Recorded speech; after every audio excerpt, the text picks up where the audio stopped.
பிள்ளைகளே எப்படி இருக்கிறீங்க? கர்த்தருக்குள்ள சந்தோஷமா இருப்பீங்கன்னு விசுவாசிக்கிறேன். கர்த்தர் உங்களை ஆசீர்வதிப்பார். ஏதோ ஒரு காரியத்தால ரொம்ப பாரத்தோட இருக்கிறீங்க. இந்த காரியம் எப்படி முடியுமோ, என்ன செய்யணும் தெரியவில்லை அப்படின்னு ரொம்ப கவலைப்படாதீங்க ஒரு நாள். அவர் எல்லாவற்றையும் மாற்றி போடுவார். ஏன்னா கர்த்தர் நம்ம கூட இருக்கிறார்ன்னு உணர்ந்து நடந்தாலே, நமக்கு விசுவாசமும் சரி, சிந்தையில விசுவாச வார்த்தைகளை பேசி நல்ல சிந்தையை கிறிஸ்துவுக்குள்ளாய் சிறைப்படுத்தணும். அப்ப ஆவியின் சிந்தையினால் நிரப்பப்படும்போது ஒரு நாளும் நம்முடைய வாழ்க்கையில் தோல்வியை நம்ம தழுவ மாட்டோம். அது இல்லாம ஒரு இருமனமா இருக்கனால தான் என்ன ஆகுமோ, ஏதாகுமோ இப்படி புலம்பிட்டு இருக்கனால தான் நமக்கு எல்லா காரியங்களுமே நம்ம தள்ளி தள்ளி போகுது. ஆனா இன்றைக்கு கர்த்தர் என் கூட இருக்கிறார் அப்படின்னு சொல்லி நம்ம பார்க்கும் பொழுது, அவர் கூட இருக்கும்போது நமக்கு என்னெல்லாம் செய்ய போறாரு, இப்படிப்பட்ட ஆசீர்வாதம் கிடைக்கும்னு அந்த செய்தி மூலமா கர்த்தர் உங்களோடு பேசப் போகிறார். நீங்க இத விசுவாசித்து அப்படியே உள் வாங்கிடணும். இது எப்பவுமே நாங்க செய்தி குடுக்கும்போது நான் சொல்லியிருக்கேன். கர்த்தர் என்ன பேசுறாரோ அத அப்படியே உள்வாங்குங்க. என் வாழ்க்கையில, என் குடும்பத்துல, என் பிள்ளைங்க வாழ்க்கையில கர்த்தர் இதை செய்வார் அப்படின்னு விசுவாசிங்கன்னா அப்படியே நடக்கும். ஏன்னா அவருடைய நாமத்துல ஆமென் என்ற நாமத்தை உடையவர் கர்த்தர். அதான் இன்றைக்கு நம் செய்தியின் தலைப்பு கர்த்தர் நம்முடன் இருக்கிறார். செய்திக்கு ஆதாரமா ஏறெடுக்கப்பட்ட வேத வசனம் யாத்திராகமம் 3ஆம் அதிகாரம் 4ஆம் வசனம். முச்செடியின் அழிவுன்னு தேவன் அவனை நோக்கி மோசே மோசே என்று கூப்பிட்டார். அவன் இதோ அடியேன் என்றார். பார்க்கும்போது முச்செடியின் நடுவிலிருந்து கர்த்தர் மோசே மோசே என்று கூப்பிட்டார். நீங்க நினைக்கலாம் நம்ம சூழ்நிலைகள் எல்லாம் கர்த்தர் பார்க்கல. ஏன் எனக்கு இந்த போராட்டம்? ஏன் இந்த இவ்வளவு கண்ணீரின் பள்ளத்தாக்கு?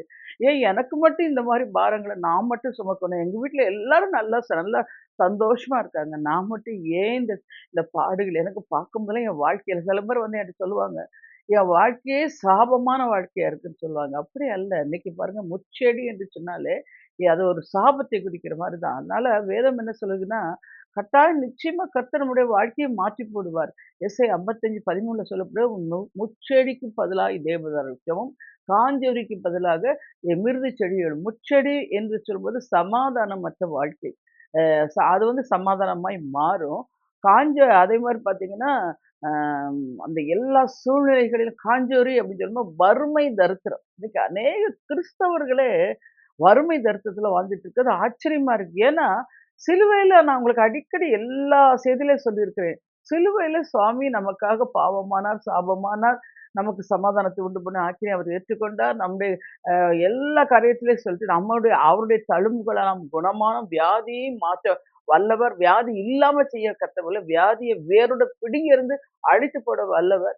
அதே போலத்தான் நம்ம ச ஆசீர்வதிக்கப்பட்டவர்களா ஐஸ்வர்யமடைய பண்ணவர் அவர் சிலுவையிலே தரித்திரரானார்.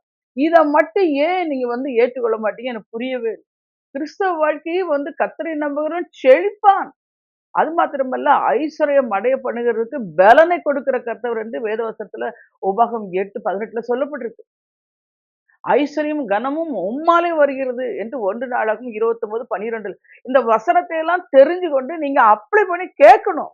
இப்படி சொல்லியிருக்கிறது எனக்கு நன்மை உண்டாகும் என்று சொன்னீரேன்னு யாக்கோபு கேட்கறது போல நீங்க சொல்லணும், வேதத்துல என்ன குறிச்சு இப்படி நான் எழுதி இருக்கிறது. அதனால நான் ஒரு நாள் வறுமை தரித்திரத்தை சுமக்க மாட்டேன், வியாதியை சுமக்க மாட்டேன், பாவத்தை எல்லாத்தையும் கர்த்தர் சிலுவையில எனக்காக மன்னித்து என் பாவங்களை எல்லாம் மன்னித்து அவர் ஏற்றுக்கொண்டார். அதனால நான் விடுதலை பெற்றவள். எப்பவுமே தெரிந்து கொள்ளுங்கள், இயேசுவின் ரத்தத்தினால் நான் மீட்கப்பட்டவள், மீட்கப்பட்டவன் அப்படிங்கிறத நீங்க உறுதியா இருக்கணும். இன்னும் நான் பாவி அப்படிங்கல, நம்ம அவருடைய ரத்தத்தால என்றைக்கு நம்ம நீதிமானாய் மாற்றப்பட்டோமோ அன்னையிலிருந்து அவர் இருளின் ராஜ்யத்துல இருந்து நம்மள அன்பின் குமாருடைய ராஜ்யத்துல உட்பிரவேசிக்கப்பட்டுட்டார். அப்ப நீதிமானுக்குரிய எல்லா ஆசீர்வாதமும் நமக்கு உண்டு. நீதிமானை குறித்து வேதத்துல எவ்வளவு சொல்லப்பட்டிருக்குது. நீதிமான் விரும்புற காரியம் கொடுக்கப்படும். நீதிமானை தள்ளாட விட மாட்டார். நீதிமானின் சிரசின் மேல் ஆசீர்வாதங்கள் தங்கும். நீதிமான் பேர் புகழ் பெற்று விளங்கும். நீதிமான் ஜெபத்தை கர்த்தர் கேட்கிறார். நீதிமான் கூப்பிடும்போது அவருடைய செவிகள் திறந்து அவருடைய கண்கள் கவனித்திருக்கும். இப்படி நீதிமானை குறித்து நிறைய நீதிமான் என்றும் அசைக்கப்படுவதில்லை. நீதிமானுடைய நம்பிக்கை மகிழ்ச்சியாகும். இவ்வளோ ஆண்டவர் சொல்றாரு. ஆனால் நீதிமானை குறித்த அறிவு இல்லாம தான், ஐயோ எனக்கு பயமா இருக்கு, இவங்க மந்திரம் பண்ணிருவாங்க, அவங்க எதை பண்ணிருவாங்க. ஒரு நாளும் மனுஷனுக்கு பயப்படும் பயம் கண்ணியை வருவிக்குங்க. அதனால கர்த்தரை நம்புகிறவனோ உயர்ந்தடைக்கு. நீங்க கர்த்தரை நம்பி நேசிச்சு நம்பிட்டீங்கன்னா, இந்த உலக மனிதர்லாம் பார்த்து பயப்படவே மாட்டீங்க. கர்த்தர் எனக்கு என்னுடைய வாழ்க்கையில ஊழியம் எழும்பின புதுசுல ரொம்ப பயப்படுவேன். இவங்க என்ன சொல்லிருவாங்க? அவங்க அப்பதான் ஒரு நாள் எனக்கு ஆண்டவர் அந்த வசனத்தை சுட்டிக்காட்டினாரு. மனுஷருக்கு பயப்படும் அந்த கண்ணி வருவிக்குன்னா, அந்த கண்ணி மூலமா பிசாசு உள்ள வருவான். அதனால பயப்படக்கூடாது. கர்த்தருக்கு மட்டும் தான் பயப்படணும். ஏன்னா, அவர் ஒருவர் தான் நமக்காக அ பூ பூமியில வந்து நம்முடைய பாடுகளை, பாவங்கள் எல்லாத்தையும் சிலுவையிலே ரத்தம் சிந்தி எல்லா துக்கத்த எல்லாத்தையும் சுமந்துட்டு போயிட்டாரு. அதனால நம்ம வந்து இப்ப அது அது ஏன் சுமந்துட்டு அந்த சுமந்துட்டு நம்ம கிருபைய வச்சுட்டு போயிட்டாரு. அதனால தான் நம்ம எப்படி இருக்கோம்? பாவிகள் எல்லாம் கிருபையினால் ரட்சிக்கப்பட்டிருக்கோம். நம்ம ரட்சிக்கப்பட்டாச்சு. விசுவாசத்தை கொண்டு ரட்சிக்கப்பட்டோம். அப்ப இப்ப நம்ம எல்லாத்தையும் ஆசீர்வாதத்தை எத வச்சு பெற்றுக்கொள்றோம்? விசுவாசம் வச்சு தான் பெற்றுக்கொள்ளணும். அப்ப இந்த இடத்துல சொல்லப்பட்டது முச்செடிக்கு பல கர்த்தர் உங்கள நிச்சயமா தேவதாரு விருட்சமாய் மாற்றுவார். உங்க வாழ்க்கையை மாற்றுவார். அப்புறம் இந்த முட்செடியின் அழியிருந்து கர்த்தர் மோசே என்று கூப்பிட்டார். கர்த்தர் நல்ல கனிதரும் செடியை பார்த்து தெரிந்து கொள்ளாமல் முட்செடியை தெரிந்து கொண்டார். பொதுவாக முட்செடியை யாரும் விரும்புவதில்லை. அது பிரயோஜனமற்றது. மற்றவர்களை குத்தி வேதனைப்படுத்தக்கூடியது. அதுதான். முள் என்பதே ஆ பார்க்கும்போது ஆதாம் மூலமாக வந்த சாபத்தை குறிக்கும். முட்செடியைப் போல பிரயோஜனமற்றவர்களாய் இருந்த நம்மை கர்த்தர் அழைத்து தெரிந்து கொண்டு தமது நம்ம அபிஷேகித்து தமது அக்கினியை இறங்க பண்ணி இருக்கிறார். அக்கினி பற்றி எரிந்து கொண்டிருக்கிற அந்த முட்செடியின் நடுவிலிருந்து ஆண்டவர் மோசையோடு பேசினார். அந்த கர்த்தராகிய இயேசு கிறிஸ்து தான் உங்கள் நடுவிலும், உங்கள் வீட்டிலும், உங்க மத்தியிலும் உங்களோடும் கூட இருக்கிறார். உங்களோடும் பேசுவாரு. அவரு தெரியும் உங்க பேர் என்னன்னு. அதனாலதான் பாருங்க ஆண்டவர் வந்து ஒவ்வொரு இடத்துலயும் பார்க்கும்போது சகை வந்து இயேசுவ பார்க்கறதுக்கு ஆசைப்பட்டு குள்ளமா இருந்தனால காட்டத்தி மரத்துல அதாவது சூழ்நிலைகள் எல்லாம் எதுக்கு ஆனாலும் எப்படியாவது ஆண்டவரை பார்க்கணும்னு சொல்லிட்டு அங்க அந்த மரத்துக்கு அடியில போய் நின்று சகைவே என்று கூப்பிடுறாரு. ஆண்டவருக்கு தெரியுங்க. உங்கள பத்தி தெரியும். உங்க பிரச்சனை தெரியும். உங்க குடும்பம் தெரியும். எல்லாத்தையும் அறிந்த தேவன். அதனால ஒரு நாளும் பயப்படாதீங்க. அவர் உங்க கூட இருக்காரு. என் கூட இருக்காரு. உன் கூட இருக்கிறாரு. அவருக்கு இம்மானுவேல் என்ற ஒரு பேர் உண்டு. அந்த பேர்ல என்ன அர்த்தம்? கர்த்தர் நம்முடன் இருக்கிறார். இந்த இடத்துல இந்த செய்தியில சொல்றாரு நடுவில் இருந்து முட்செடியின் நடுவில் இருந்து. அப்ப கர்த்தர் நடுவில் இருக்கிறார். அதான் சொல்லப்பட்டிருக்கு. எல்லா காரியங்களிலும் மத்தியிலும் கர்த்தர் கூட எப்பவுமே தெரிஞ்சு கொள்ளுங்க. கர்த்தர் நம்மோடு இருந்து சும்மா இருக்க மாட்டாரு. அவர் எழுந்தருளுவார். அவர் எழுந்தருளும்போது சத்துருக்கள் சிதறடிக்கப்படுவார்கள். பகைஞன் ஓடி போயிடுவான். நீங்க போராட்டம், பிரச்சனை அத பத்தியே புலம்பி அந்த பிரச்சனைய கட்டி பிடிச்சிட்டு இருக்கிறத விட, உதறிட்டு என் கூட யார் இருக்கா? என் கூட கர்த்தர் இருக்கிறார். அப்படி சொல்லி அத உணர்ந்து நீங்க அவிசுவாசி நடந்தீங்கன்னா, பயம் இல்லாத வாழ்க்கைய வாழலாம். அதுக்கு தான் சொல்றாரு. பயப்படாத விசுவாசமாயிரு. அவிசுவாசி ஆயிராமல் விசுவாசியாயிரு. எத்தனை முறை கர்த்தர் நம்மோடு சொல்லிக் கொண்டிருக்காரு. இன்றைக்கும் பரிசுத்த ஆவியானவர் உங்கள் மேல் பலமாய் இறங்கி வரும்பொழுது, உங்கள் மேல் உள்ள பாவ சாப மந்திரக்கட்டுகள் எரிந்து சாம்பலாய் போய்விடுமே. ஆகவே நீங்கள் கர்த்தரை எப்பொழுதும் உங்கள் வாழ்க்கையில் நடுவில வைத்துக் கொள்ள வேண்டும். கர்த்தர் நம்மோடு கூட இருக்கிறார். கர்த்தர் நம்மோடு நீங்க எப்பவுமே பாருங்க, ஒரு நாளைக்கு 3 முறை சாப்பிடுறீங்க இல்லையா? அந்த சாப்பிடுறதுக்கு முன்னாடி ஒரு ஜெபம் பண்ணுங்க. அப்ப நீங்க சொல்லணும், என் கூட நீங்க இருக்கிறீங்கப்பா, உமக்கு ஸ்தோத்திரம். என்னை பாதுகாத்துக் கொள்றீங்கப்பா, உமக்கு ஸ்தோத்திரம். உண்ண உணவு குடுத்தீங்க, உடுக்க உடுத்து உடை குடுக்குறீங்க, இருக்க இடம் குடுத்திருக்கிறீங்க. இரவும் பகலும் நீங்க உறங்காமல் தூங்காமல் என்னை காக்கிறீங்கப்பா, உமக்கு ஸ்தோத்திரம். இந்த மாரி நீங்க ஆண்டவரோடு ஐக்கியப்படணும். நன்றி நிறைந்த இருதயத்தோடு இருக்கணுங்க. அவர் இல்லாம நம்ம வாழவே முடியாது. அவர் இல்லாத ஒரு செகண்ட் கூட நெனச்சு பார்க்க முடியாது. எனக்கெல்லாம் அப்படிதான். ஆண்டவர் இல்லாம இருக்கவே முடியாது. அந்த ஸ்டேஜுக்கு கொண்டு வரணும் நீங்க. அப்படித்தான் நெறைய பாடுகள் எல்லாம் சந்திச்சிருந்தோம். ஆண்டவர் கூட இருக்கிறாருங்கிறத தைரியம் வந்துரும். அதுக்கு தான் சொல்றாரு, நீதிமான் சிங்கத்தை போல் தைரியமா இருப்பான். சில பேர் வந்து என்ட்ட கேட்பாங்க. போன வாரத்துல ஒரு கூட்டத்துக்கு போயிருக்கும்போது, அங்க இருந்து எல்லாரும் பெண்கள் மத்தியில பேசினேன். அங்க எல்லா பெண்கள் வந்து என்ட்ட முதல் வார்த்தை என்ன தெரியுமா? "நாங்க எப்போ சிஸ்டர் இந்த மாரி தைரியமா எழும்புவோம்?" அப்படின்னாங்க. அப்ப நான் சொன்னேன், "நீதிமான் சிங்கத்தை போல் தைரியமா அநேக பாடுகள பார்த்து, பார்த்து எதிர் வல்லமையோட பிசாசோட இயேசுவின் நாமத்தில் எதிர்த்து நின்னு கர்த்தர் பெரியவர் என்பதை நிரூபித்து நல்லவர் என்பதை நிரூபித்து காட்டுங்க. அப்போ உங்களுக்கு இவ்வளவு தைரியம் வரும் பேசுவீங்கன்னு சொன்னேன். அதான் உண்மை. மற்றபடி ஒண்ணும் இல்ல. நம்ம பலத்தினாலோ, நம்ம பராக்கிரத்தினாலும் ஒண்ணும் இல்ல. நம்ம கூட இருக்கிற ஆவியானவர் நம்மோடு இருந்து செய்ற காரியம் பயங்கரமா இருக்கும், வல்லமையா இருக்கும். விசுவாசிங்க. அதுதான் சொல்றாரு, நான் அதற்கு சுற்றிலும் அக்கினி மதிலாய் இருந்து, அதன் நடுவில் மகிமையாய் இருப்பேன். சகரியா 2ஆம் அதிகாரம் 5ஆம் வசனம். எப்பவுமே சொல்லுங்க. யோபு என்ன சொன்னாரு? யோபுவ பார்த்து சாத்தான் சாட்சி சொன்னான். என்ன சொன்னான்? யோபுவின் விட்டு அவனுக்கு உண்டான எல்லாவற்றையும் சுற்றி வேலி அடைத்திருக்கிறார். அவை கைகளின் சம்பத்தை ஆசைப்பட்டு பெருக செய்திருக்கிறார். அவருக்கு தெரியுது. அது மட்டும் நீங்களும் சொல்லணும். யோபு 1:10 டெய்லி சொல்லுங்க. என்னை சுற்றிலும் கர்த்தர் எல்லாவற்றையும் சுற்றிலும் ஆசீர்வாதத்தை சுற்றிலும் எல்லாவற்றையும் சுற்றிலும் கர்த்தர் வேலி அடைத்திருக்கிறார். வேலி அடைச்சது மாத்திரமல்ல, அதுக்கப்புறம் அதை சுற்றிலும் அக்கினி மதிலை எழுப்பி நடுவிலே மகிமையாய் வீற்றிருக்கிறார். இதை நீங்க அறிக்கையா பண்ணுங்க. உணர்ந்து பேசுங்க. ஆண்டவர் கூட இருக்கிறார். அந்த மற்ற விடத்துலலாம் எப்படி எமோஷன் ஆயிடுறீங்க? எவ்வளோ துடிச்சு போயிருங்க. ஓ! பயத்துல எவ்வளோ உச்சகட்டத்துல நிக்கிறீங்க. விசுவாசத்துல அப்படிதான். ஆண்டவர் கூட இருக்கிறார். அவர் எல்லாத்தையும் பார்த்துக்கொள்ளணும். அவர் மேல சார்ந்து கொள்ளுங்க. கர்த்தர் அக்கினி மதிலா இருந்து அதன் மத்தியில் உங்களை வைத்து பாதுகாப்பார். கொரோனாவுல பாதுகாத்தாரா இல்லையா? யோசனை பண்ணி பாருங்க. எப்படி ஒரு சாதாரண இருமல் வந்தாலே பயம் வந்துருச்சு. என்ன ஆகுமோ? என்ன ஆகும்? இப்ப கூட ஏதோ ஒரு டிசீஸ் எல்லா பக்கமும் சொல்லிட்டு இருக்காங்க. நீங்க பயப்படாதீங்க. அதுக்கு பதிலா நீங்க என்ன சொல்லணும்? 91 சங்கீதத்துல சொல்லப்பட்டிருக்குல்ல, வாதை உன் கூடாரத்தை அணுகாது. பொல்லாப்பு உனக்கு நேரிடாது. வேடனுடைய கண்ணிக்கும் பாழாக்கும் கொள்ளை நோய்க்கும் தப்பு வைக்கிற கர்த்தர் என்னோட கூட இருக்கிறார். நீங்க இன்னையிலிருந்து அறிக்கை பண்ணுங்க. நான் ஒண்ணு எப்பவுமே சொல்லியிருக்கேன். கிறிஸ்தவம் என்பதே அறிக்கை தான். பாவ அறிக்கை, விசுவாச அறிக்கை. விசுவாசத்துல எப்படின்னா நம்முடைய சிந்தை இருக்கு பார்த்தீங்களா? அந்த சிந்தை தான் மெயின். அந்த சிந்தைக்கு பேரு தான் ஆவியின் சிந்தை, தேவனுடைய சிந்தை, ஜீவன் உள்ள சிந்தை. வசனத்த வச்சுட்டு, வசனம் என்ன சொல்லுதோ அதத்தான் நீங்க அறிக்கை பண்ணணும். அதுதான் நான் எப்பவுமே சொல்லுவேன். விசுவாச வார்த்தை, விசுவாச சிந்தை, விசுவாச பார்வை, விசுவாச அறிக்கை, விசுவாச செய்கை. இந்த 5ல நீங்க பத்திரமா இருந்தீங்கன்னா, உங்க டெய்லி அற்புதம் நடக்கும். இயேசுவின் நாமத்துல. தைரியமா இருங்க. அதுதான் சொல்றாரு. பிரியமானவர்களை சோதிக்கும்படி உங்கள் நடுவிலே பற்றி எரிகிற அக்கினியை குறித்து ஏதோ புதுமை என்று திகையாமல் கிறிஸ்துவின் மகிமை வெளிப்படும் பொழுது நீங்கள் கலிகூர்ந்து மகிழும்படியாய் அவருடைய பாடுகளுக்கு நீங்கள் பங்காளி ஆனதால் சந்தோஷப்படுங்கள். 1 பேதுரு 4:12-13 சொல்றாரு பாத்தீங்களா? எப்படி சொல்றாரு?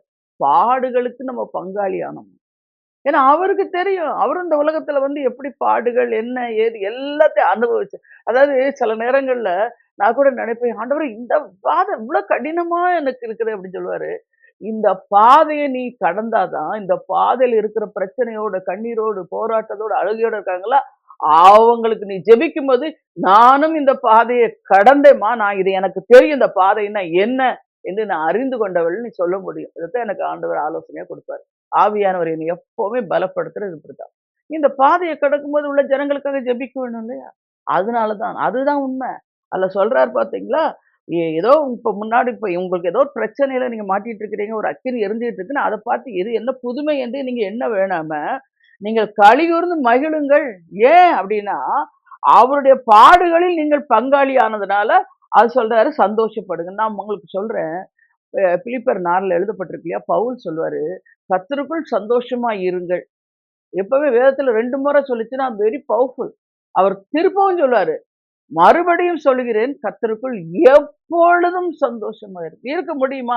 இருக்க முடியுங்க. வார்த்தைய மட்டும் நீங்க கட்டி பிடிச்சிட்டு விசுவாசத்துல நின்னீங்கன்னா இருக்க முடியும். எப்படிப்பட்ட கொந்தளிப்பு, எப்படிப்பட்ட போராட்டம், எப்படிப்பட்ட வேதனை, எப்படிப்பட்ட வியாதிகள், நெருக்கங்கள் இருந்தாலும், அதனால தான் தாவீது சொல்றார், நான் நெருக்கத்திலே உன்னை நோக்கி கூப்பிட்டேன். என்னை விசாலத்திலே கொண்டு வந்து விட்டீர். அதுதான் நீங்க செய்யணும். அதுக்கு பதிலா புலம்புற முதல்ல நான் உங்களுக்கு சொல்றேன். கிறிஸ்தவம் என்றாலே கிறிஸ்துவை உடையவர்கள். கிறிஸ்துவை நாம் ஆடையாய் தரித்திருக்கிறோம். அப்ப என் கூட பரிசுத்த ஆவியானவர் என் கூட சேனைகளின் கர்த்தர் கூட இருக்கு. அவர் எல்லாம் பார்த்து கொள்வார் என்று 100க்கு முழு நிச்சயமாய் நம்பி அவரை விசுவாசிக்கிறோம். அதுக்குத்தான் நம்ம அரை வேக்காட்டுல என்ன ஆகும் தெரியல, எப்படி இருந்தாலும் சரி, இப்படி இருந்தாலும் அப்படியெல்லாம் இருமனமா பேசுனீங்கன்னா ஆண்டவர்ட்ட இருந்து ஒண்ணுமே பெற்றுக்கொள்ள முடியாது. எவ்வளவேனும் சந்தேகப்படாமல் விசுவாசித்தார். அதை தெரிந்து கொள்ளுங்க. முதலாவது நாம் பார்க்கும்போது நம் நடுவில் இருக்கும் தேவன் சங்கீதம் 46:4-5 சொல்லப்படுது. தேவன் அது நடுவில் இருக்கிற அது அசையாது. அதிகாலையிலே தேவன் அதற்கு சகாயம் பண்ணுவார். என்று இது பார்க்கும்போது அதிகாலையிலே தேவன் அதற்கு சகாயம் பண்ணுவார் என்றால் கர்த்தர் நம்மோடு இருக்கிறார். அது மட்டுமல்ல, அந்த அதிகாலையிலே நம்ம இந்த தேவனை தேடும் பொழுது அந்த நாளுக்குரிய ஆசீர்வாதத்த, அந்த நாளுக்குரிய கிருபைய அவர் காலையிலேயே அவர் கரத்துல நம்ம வாங்கிக் கொள்ளணும். ஏன்னா, அந்த நாளுக்குரிய ஒவ்வொரு நாளும் ஒவ்வொரு காரியம் புது புது காரியத்த பிசாசு கொண்டு வருவான். நமக்கு பலகீனங்கள், நிறைய போராட்டங்கள் கொண்டு வரணும். அவன் ஆயத்தப்படும்போது, அதற்கு அத வந்து நம்ம வந்து இது பண்ண முடியாது. நம்ம காத்துக்கொள்ளும்படியாய் நம்ம என்ன பண்ணணும்னா, ஆண்டவர்ட்ட சமாதானம், சுகம், அதற்குரிய கிருபை, செழிப்பு, அதோடைய எல்லா காரியங்களையும் நன்மையான காரியங்கள், நன்மையின் கிருபை அதுக்கெல்லாவுடைய கிருபைய நம்ம காலையிலே வாங்கிக்கணும். முதலாவது அந்த நாளின் முதல் நேரத்த கர்த்தருடைய சத்தரை நோக்கி பார்த்து, சங்கீதக்காரனைப் போல நானோ நீதியிலே உம்முடைய முகத்தை தரிசிப்பேன் என்ற நம்ம காலையிலே எழும்பி இரவெல்லாம் நீங்க காத்துக் கொண்டீங்கப்பா. இந்த காலை நேரத்துல எழும்பி ஜெபிக்கும்போது நீ பாராட்ட கிருபைக்காய் ஸ்தோத்திரம். ஏன்னா வேதம் என்ன சொல்லுதுன்னா, குணசாலியான ஸ்திரீ இருட்டோடே எழுந்திருப்பாள். இருட்டோடே எழும்பணும். இன்னைக்கு எப்போ சோம்பேறித்தனம். நைட்டெல்லாம் நாங்க தூங்கல. காலையில தான் ரொம்ப தூங்குவோம். அது பிசாசுடைய வேலையே அந்த அதிகாலையில எழும்ப விடாது தடுக்கிறதா. ஆனா நீங்க கேட்கணும். அப்படி நீங்க செய்யும் பொழுது, அவனுடைய வார்த்தை நீ கீழ்ப்படியாம கர்த்தருடைய வார்த்தைக்கு மட்டும் கனப்படுத்தி ஏன்னா அதிகாலையில் தேடுகிறவர்கள் என்னை கண்டுபிடிப்பார்கள் சொல்லியிருக்காரு. அதிகாலையில ஜெபிக்கும்போது நோ டிஸ்டர்பன்ஸ். பால்காரன் வந்துட்டானா, அந்த இது வந்துச்சா, இது வந்துச்சா அதெல்லாம் நீங்க பார்க்கவே வேண்டாம். காலையில வந்து ஃப்ரெஷ்ஷா மைண்டும் நல்லா ஃப்ரெஷ்ஷா இருக்கும். நம்ம படிக்கும்போது என்ன சொல்லுவாங்க பேரண்ட்ஸு, காலையில எங்க அம்மாலாம் சொல்லுவாங்க, "நீ சீக்கிரம் படு. காலையில எழும்பி படி." காலையில எழும்பி படுக்கும்போது மைண்டும் ஃப்ரெஷ்ஷா இருக்கும். படிக்கிறதுக்கும் ஈஸியா இருக்கும். அதே போல தான் காலையிலேயே நீங்க எழும்பி ஆண்டவர தேடிட்டீங்கன்னா, அந்த நாள் முழுவதும் கர்த்தர் கூட இருக்கிறத நீங்க உணர முடியும். எப்பவுமே தெரிஞ்சவங்களுக்கு கர்த்தர் என்னோடு இருக்கிறாரு. அது மட்டும் இல்ல, அது சொல்றாரு, தேவன் அது நடுவில் இருக்கிறதுனால அது அசையாது. நம்ம அசைக்கப்படுவதில்லை. அதத்தான் நீங்க பார்க்கணும். தேவன் அது நடுவில் இருக்கார். நீங்கள் கர்த்தருக்கு முக்கியத்துவம் கொடுத்து நான் எப்பவுமே சொல்லுவேன், எல்லா சூழ்நிலைகளிலும் நம்ம ஆண்டவர் தான் முதல்லங்க. நாங்க எங்க சிறு பிள்ளையிலேருந்து எங்க தாய் எங்களை வழிநடத்தும்போது, எங்க குடும்பம் எல்லாம் பெரிய குடும்பம். எங்க அம்மாவுக்கு வந்து அப்படியே வந்து 3 சிஸ்டர்ஸ் அந்த மாரி நாங்க வந்து 4 பொம்பள பிள்ளைங்க. அ ம எங்க அப்புறம் தம்பி. எங்க குடும்பமே பெரிய குடும்பம். காலையிலே எங்க அம்மா எழுப்பிருவாங்க. 5 மணிக்கெல்லாம். எங்களுக்கு அது எங்க போயிட்டு வந்தாலும் அந்த அந்த அதிகாலை ஜெபம் இருக்கும். காலையில் தேவனை தேடு அந்த பாட்ட எங்க அம்மா தொடங்கிருவாங்க. ஒவ்வொருத்தரா கடகடன்னு எழும்பி வந்து உட்காரணும். காலையில பாட்டு பாடணும். அதுக்கப்புறம் வேத வசன தியானம் குடுக்கணும். அதுக்கப்புறம் வந்து ஜெபம் பண்ணணும். பரமண்டல இருக்கிற ஜெபம் சொல்லணும். அப்படியே அப்படியே எங்கள வந்து ரொட்டீனா அதே மாரி நைட் படுக்கும்போது குடும்ப ஜெபம். அந்த காலையிலயும், ஈவினிங் அந்த ஜெபிக்கிற நைட்டு ஜெபிக்கிற ஜெபத்தால நாங்க நெறைய நன்மைகள் பெற்றுக்கொண்டோம். அதனால பாருங்க எங்களுக்கு அது ஆஸ் யூசுவலா இப்ப எங்க சந்ததிக்கு அத பிராக்டிஸ் பண்ணிட்டோம். ஜெபம் ஃபேமிலி பிரேயர் உண்டு, ஃபேமிலி பிரேயர் உண்டு. எல்லா நேரங்களிலும் கர்த்தர் நம்மோட கூட இருக்கிறார் என்பதை கர்த்தருக்கு முக்கியத்துவம் கொடுத்து அவரே உங்கள் நடுவில் இருப்பார் என்றால், பரலோக ஜீவன் நதியானது தேவனுடைய நகரமாகிய உங்களுடைய ஆத்துமாவை சந்தோஷிப்பிக்கும். கர்த்தருடைய வல்லமை, கிருபைகள், ஆசீர்வாதம் நதி போல் உங்களுக்குள் பாய்ந்து வரும். உங்கள் வாழ்க்கை வெற்றியாக பரிசுத்தம் உள்ளதாக இருக்கும். அநேகர் கர்த்தரை முக்கியப்படுத்தாம இன்னைக்கு என்னன்னா, சில பேர் பார்த்தீங்கன்னா, அந்த ஓய்வு நாள கூட பரிசுத்தமா ஆசரிக்க மாட்டாங்க. அந்த ஓய்வு நாள தான் ஓட்டின்னு சொல்லிட்டு ஓடுவாங்க. அந்த ஓய்வு நாள்ல கேட்டா, நாங்க 7 நாள் வேலை செய்யணும். 6 நாள் வேலை செய்யணும். 7வது நாள் நாங்க ஓய்ந்திருக்கோம். டயர்டா இருக்கு. ரெஸ்ட்டா இருக்கணும். சர்ச்சுக்கு இப்படிலாம் சொல்லுவாங்க. இல்லைங்க. வாரத்தில் முதல் நாள் கர்த்தர போய் பார்க்கணும். அங்க நன்றி செலுத்தணும். வாரம் முழுவதும் காக்குறீங்க. நாள் தொடங்கும்போது ஆண்டவருடன் அப்படி அப்படி முக்கியப்படுத்தி நீங்க செய்யும்போது, ஆசீர்வாதமா இருப்பீங்க. அப்படி இல்லாம கர்த்தரை முக்கியப்படுத்தி ஜீவிப்பதில்லை. இதனால் பல சோதனைகளில் விழுந்து அசைக்கப்படுகின்றார்கள். அநேகருக்கு வாழ்க்கை நடுப்பகுதி வாழ்க்கையில வந்து மெயின் அதுவே பணம், அந்தஸ்து, அழகு, உயர்வு இததான் வச்சிருப்பாங்க. இது இல்ல. ஆண்டவர தான் முன்னாடி வச்சுக்கணும். ஏன்னா அழைத்தவர் அவர்தான், தெரிந்து கொண்டவர் அவர்தான், ஆசீர்வதிக்கிறவர் அவர்தான், எல்லாமே அவர்தான் நமக்கு.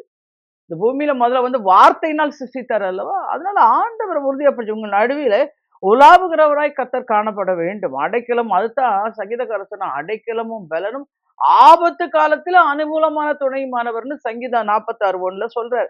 ஆகையால் பூமி நிலை மாறினாலும் நீங்கள் அதெல்லாம் பாருங்க நீங்க பயப்பட வேண்டியதில்லை. பர்வதங்கள் அதிர்ந்தாலும் நான் பயப்படும் என்று சங்கீதம் 46:2, 3 சொல்றாரு.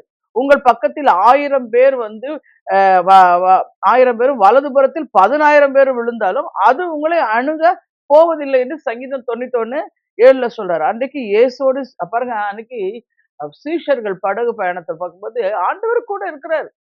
ஆண்டவர் வந்து பாருங்க அந்த அவ்வளோ இவங்க சீஷர்கள் வந்து என்னெல்லாமோ பண்ணி பார்க்குறாங்க. ஒரே கொந்தளிப்பு அது மாதிரி ஆண்டவர் போய் கீழே போய் நல்லா தள்ளெண்ணெய் வச்சு படுத்து தூங்குறாரு.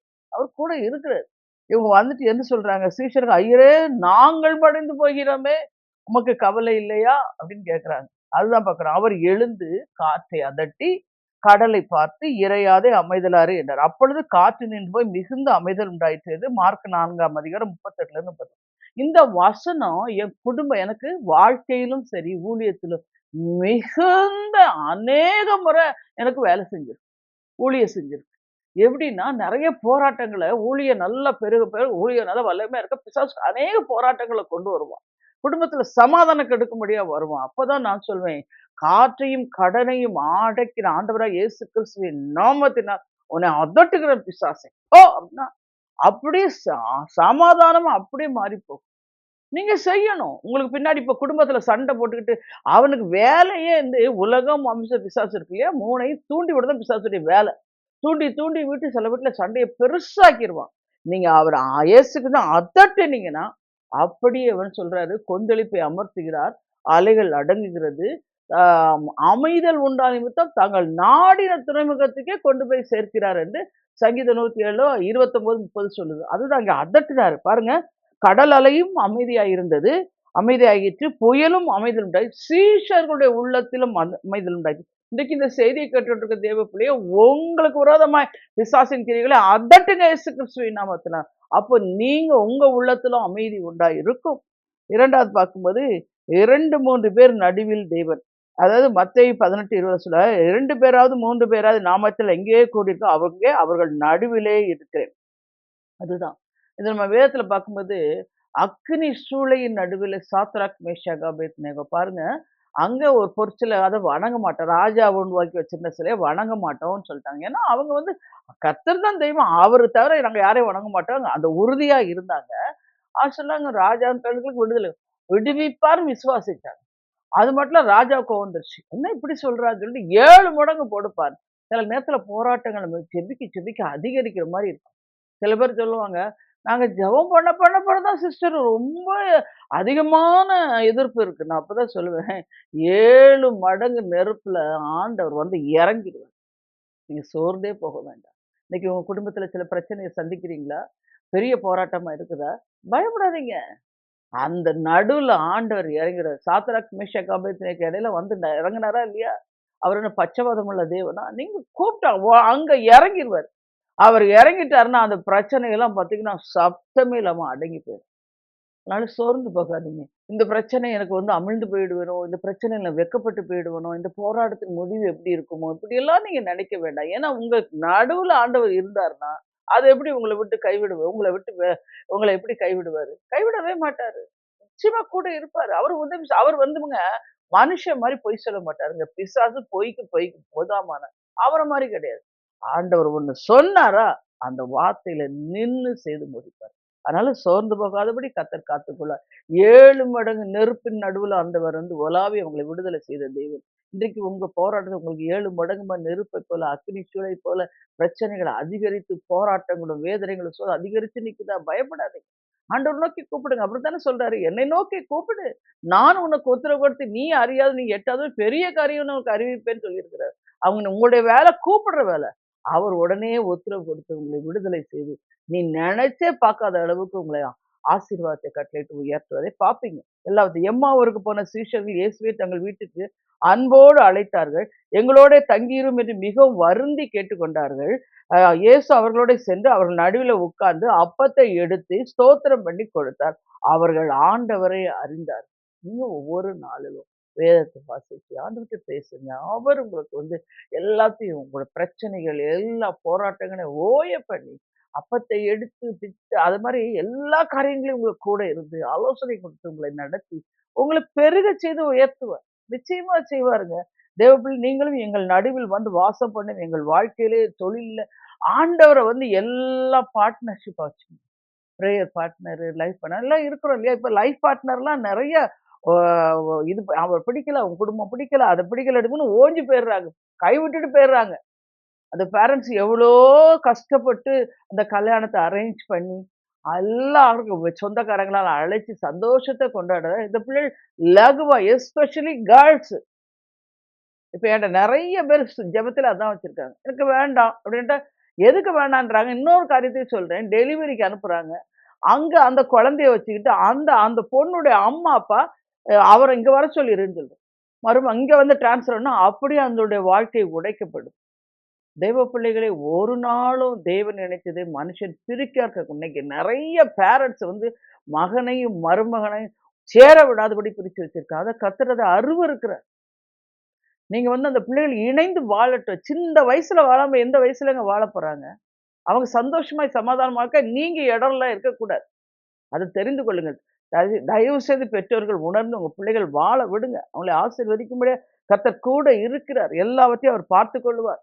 அவருடைய உங்களுடைய கோணலையெல்லாம் செவியாக்க இயேசுவால் கூடும். அவர் உங்க நடுவில் இருக்கிறாரு. எப்படி உங்களை கைவிடுவாரு? விடமாட்டார். அடுத்தபடியா பார்க்கும்போது நடுவில் ராஜாவாய் இருக்கும் தேவன். செப்பனியா 3ஆம் அதிகாரம் 15ஆம் வசனத்தை சொல்றாரு. ராஜாவையே கர்த்தர் உன் நடுவிலே இருக்கிறார். இனி தீங்கை காண மாட்டாய். இவ்வளவு நாளும் நீங்க தீங்கிலும், வேதனையிலும், சோதனையிலும், போராட்டங்களிலும் நீங்க சந்திச்சிருக்கலாம். ஆனா இப்ப சொல்றாரு, ராஜாவாகிய கர்த்தர் உன் நடுவுல இருக்கிறாரு. ஒரு நாளும் சோர்ந்து போகக்கூடாது. வேதம் என்ன சொல்லுதுன்னா, சீயோனுக்கு செப்பனியா 3ஆம் அதிகாரம் 14 வசனத்துல சீயோன் குமாரத்தியே கெம்பீரித்து பாடு. எருசலேம் குமாரத்தியே முழு இருதயத்தோட மகிழ்ந்து களிகூரு. ஏன் அப்படின்னா, கர்த்தர் உன் ஆக்கினை அகற்றினார், உன் சத்துருக்களை விலக்கினார், இஸ்ரவேல் ராஜா உன் நடுவில் இருக்கிறார். எப்படிங்க ஆக்கினை அகற்றிட்டாரு, சத்துருக்களை விலக்கிட்டாரு. அப்புறம் ஏன் நீங்க கஷ்டப்படணும்? அப்புறம் ஏன் நீங்க வேதனைப்படணும்? உன் சத்துருக்களை விலக்குறது கர்த்தர் தான் விலக்க முடியும். ஆக்கினை அகற்ற அவரால் மாத்திரம் தான் முடியும். விசுவாசிங்க. நான் உன் கூட இருக்க இனி தீங்கை காணும். இவ்வளவு நாளும் தீங்கின் பாதையில் நீங்க நடந்திருக்கலாம். போராட்டங்கள், வேதனைகள் எல்லாம் இனின்னு போட்டுட்டாருனாலேங்க அதெல்லாம் முடிஞ்சு போச்சு. பழையவைகள் எல்லாம் ஒழிந்து போயின. எல்லாம் புதிதாயின. வேதத்துல இந்த இனி போட்ட இடம்லாம் நீங்க பாருங்க. இனி நீ அழுது கொண்டிராய். இனி கொடுமையும் அழிவும் தேசத்தில் கேட்கப்படுவதில்லை. இனி யாக்கோபின் முகம் வெட்கப்படுவதில்லை. இனி அவன் முகம் செத்து போவதில்லை. இன்று கண்ட எகிப்தியரை இனி என்றைக்கும் காண மாட்டாய். இந்த வார்த்தையெல்லாம் நீங்க எழுதி வச்சுட்டு விசுவாசத்துல இருதயத்துல வச்சு சிந்தையில வச்சு வாயினால அறிக்கை பண்ணுங்க. இனி தீங்கை காண மாட்டாய். துஷ்டன் இனி உன் வழியாய் இனி வருவதில்லை. அவன் முழுவதும் சங்கரிக்கப்பட்டார் அப்படின்னு சொல்லணும். அதுலதான் பாருங்க எல்லாவற்றையும் கர்த்தர் நடுவில் இருந்தால் பாதுகாப்பு உண்டு, உயர்வு உண்டு, செழிப்பு உண்டு, எல்லாவற்றிலும் அவர் உங்களுக்கு போதுமானவராய் இருப்பார். என் ஜனங்கள் நான் அளிக்கும் நன்மையினால் திருப்தி ஆவார்கள். என் ஜனங்கள் ஒருபோது வெட்கப்பட்டு போக மாட்டாங்க. அதுல சொல்லுவாரு செப்பனியா 3:17 அவர் என்ன சொல்றாருன்னா, உன் தேவனாய கர்த்தர் உன் நடுவே அவர் வல்லமை உள்ள அவர் உன்னை ரட்சிப்பார். அவர் உன் பேரில் சந்தோஷமாய் மகிழ்ந்திருப்பார். பார்த்து மகிழ்ந்து அமர்ந்திருப்பார். என் பிள்ளை பாரு எவ்வளவு விசுவாசத்துல ஸ்டாண்ட் ஆகி நிக்குது அப்படின்னு. அது மாதிரி பார்க்கணும். அன்னொன்னு கடைசியில அந்த வசனம் முடியும் 19, 20 அவங்க எந்த இடத்து வெட்கத்தை அனுபவித்த எல்லா தேசத்திலும் அவர்களை புகழ்ச்சியும் கீர்த்தியும் மேன்மையாக வைப்பேன். அது இல்லாம உன் கண் காண அந்த சிறையிருப்பை திருப்புவேன். நான் சில பிரச்சனைகள்லாம் சொல்லுவேன், என் காலத்துக்கு அப்புறம் செய்வீரான்னு ஒரு நாள் சொன்னார். இல்ல இல்ல இல்ல, உன் கண்காண இந்த சிறையிருப்பை நான் திருப்புவேன்னு சொன்னார். ரொம்ப சந்தோஷமா இருந்துச்சு. கர்த்தர் பேசுற வார்த்தைய அப்படி உள் வாங்குங்க. இப்ப இந்த செய்தி கொடுக்குறேன்ல, இதை ஏதோ பார்த்துட்டு யாருக்கோ பேசுறாங்களோ, உங்களுக்காக தான் பேசுறாரு. இதுக்கு நாங்க இவ்வளவு செலவு பண்ணி எடுத்து நாங்க ஜனங்கள் விடுவிக்கப்பட வேண்டும் தானே. எங்க பேர் புகழுக்காக நாங்க இதை போடுறோம். நீங்க ஆசீர்வதிக்கப்படணும். உங்க கண்ணீர் துடைக்கப்படணும். இனி நீங்க தீங்க பார்க்கக்கூடாது. இனி நீங்க கண்ணீர் விடக்கூடாது. இனி உங்களுக்கு தடை இருக்கக்கூடாது. இனி நீங்க சமாதானமாய் வாழணும். அதனால இனின்னு சொல்லிட்டாருன்னா அவ்வளவுதான், அந்த சாப்டர் க்ளோஸ் ஆயிருச்சுன்னு அர்த்தம். ஒரு நாள் சோர்ந்து போகாதே. கர்த்தர் எல்லாவற்றையும் பார்த்து கொண்டிருக்கிறார். காரியங்கள் யாவையும் வாய்க்க பண்ணுவார். அவர் நடுவில் இருக்கிறார். எல்லாம் தீங்கி அணுகாதபடி பாதுகாப்பார். அதிகாலை சகாயம் கொடுத்து அசைக்கப்படாதபடி பாதுகாப்பார். எல்லாவற்றிலும் 7 மடங்கு நெருப்பின் நடுவில் கூட இருந்து உங்களை விடுவித்து உங்கள் தலையை எண்ணெயிலும் அபிஷேகம் பண்ணி பாத்திரம் நிரம்பி வழிபட உங்களை ஆசீர்வதித்து உயர்த்துவார். நாம் ஜெபிப்போமா? எங்களை மிகுதியாய் நேசிக்கிற அன்புள்ள இரட்சகா, இம்மட்டுமாய் உம்முடைய வார்த்தை பிள்ளைகளோடு நீ பேசினீர் ஆண்டவர். ஒருவரையும் பேர் பேராய் ஆசீர்வதியும் சுவாமி. இந்த பிள்ளைகள் என்னென்ன காரியத்தில் கலங்கி தவித்து புலம்பி இருக்கிறார்களோ, இனி தீங்கு காண மாட்டாய் என்று சொன்னீர் ஆண்டவரே. நான் உன் நடுவில் உன்மேல் சந்தோஷமா இருப்பேன் என்று சொன்னீர். இந்த பிள்ளைகள் சந்தோஷிக்கும்படியா அவருடைய வெட்கத்துக்கு பதிலாக புகழ்ச்சியும் கீர்த்தியும் மேன்மையா வைப்பேன் என்று சொன்னீர் ஆண்டவரே. இனி வெட்கப்பட்டு போவதில்லை என்று சொன்ன வார்த்தையின்படி கர்த்தர் ஆசீர்வதித்து காத்துக் கொள்வீராக. ரீ பலுதுரி கந்துரி கபாலா தே நீ பௌதரி கபாலா ஜெபஸ்தியா. சோர்ந்து போகாத, கர்த்தர் உன்னோட கூட இருக்கிறார். என் ஜனங்கள் ஒருபோதும் வெட்கப்பட்டு போதில். நீ வெட்கம் அனுபவித்த அதே இடத்துல கர்த்தர் உன்னை புகழ்ச்சியும் கீர்த்தியுமாய் மேன்மையாக வைப்பேன் என்று சொல்கிறார். விசுவாஸ் உஷபி லதுரி கந்துரிக லதுரி கந்துனா தீகபா ஜெப செல்வி கர்த்தர் உன்னோடு இருக்கிறார். இதுவரையும் காத்து கொண்டவர் இனிமேலும் காத்து உன்னை ஆசீர்வதிப்பதை உன் சொந்த கண்களால் நீ காண்பாய். உஷபா லஹெடுனா பாதுரி கந்துரி தரபா. செல்வராஜ், சோர்ந்து போகாதே. உன் பலகீனத்த நிமித்தம் பெருமூச்சு விடுகிறாய். ஓ, இந்த இந்த என்னுடைய பலகீனத்து நிமித்தமே ஒவ்வொரு நாளிலும் நான் அவஸ்தையான வாழ்க்கையை நான் கடந்து வந்திருக்கிறேன் என்று சொல். உன் பலகீனத்தில் கர்த்தருடைய பலன் பூரணமாய் விளங்கும். கர்த்தருடைய கிருபை உன்னை தாங்கும் என்று சொல்கிறார். விசுவாசி. திட பால ஷேரு பலக லிபதுடி கந்துரிக்க. மோகன் குமார், சோர்ந்து போகாதே. இம்மட்டுமாய் கர்த்தர் உதவி செய்தவர். உனக்கு திருமணத்தை கர்த்தர் ஏற்படுத்தி கொடுத்தார் என்றால் கற்பத்தின் கனியை கொடுப்பதும் அதிக நிச்சயம் அல்லவா? விசுவாசி, உன் கண்கள் அதிசயத்தை காணும். விஷபா லீதரி கராதுரிக்க. நாங்கள் நன்றியோடு நன்றியோடுமே ஸ்தோத்திரிக்க. ஒருவரையும் பேர்படாய் ஆசீர்வதித்து அவர்கள் நினைப்பதற்கு வேண்டிக் கொள்வதற்கும் எல்லாம் கர்த்தர் கிரியை செய்து உடைய கண்கள் அதிசயப்பட்டு பூரிக்கும்படி அற்புதம் நடப்பதாக நீரப்படி செய்வதற்காய் ஸ்தோத்திரம். மட்டுமாய் கர்த்தர் கூட இருந்து இந்த பிள்ளைகளை நீர் ஆசீர்வதித்ததற்காய் ஸ்தோத்திரம் ஆண்டவரே. அவரை நினைத்து பார்க்க அவன் நினைப்பதற்கு வேண்டிக் கொள்வதற்கு மேலாய் கர்த்தர் கிரியை செய்து அவர்கள் இருதயம் அதிசயப்பட்டு பூரிக்கும்படி அவருடைய வாழ்க்கையில் கர்த்தர் பிரமிக்கத்தக்க அதிசயத்தை நீர் காண பண்ணினீர் என்று நான் விசுவாசிக்கிறேன். நீர் அப்படி செய்ததற்காக ஸ்தோத்திரம். இயேசு கிறிஸ்துவின் நாமத்தில் ஜெபிக்கின்றேன் ஜீவன் உள்ள தகப்பன். ஆமென். தேவ பிள்ளைகளே, இந்த செய்தி உங்களுக்கு மிகுந்த பிரயோஜனத்தை கொண்டு வந்திருக்கும் என்று கர்த்தருக்குள் நம்புகிறேன். கர்த்தர் தாமே உங்களை ஆசீர்வதிப்பாராக. ஆமென்.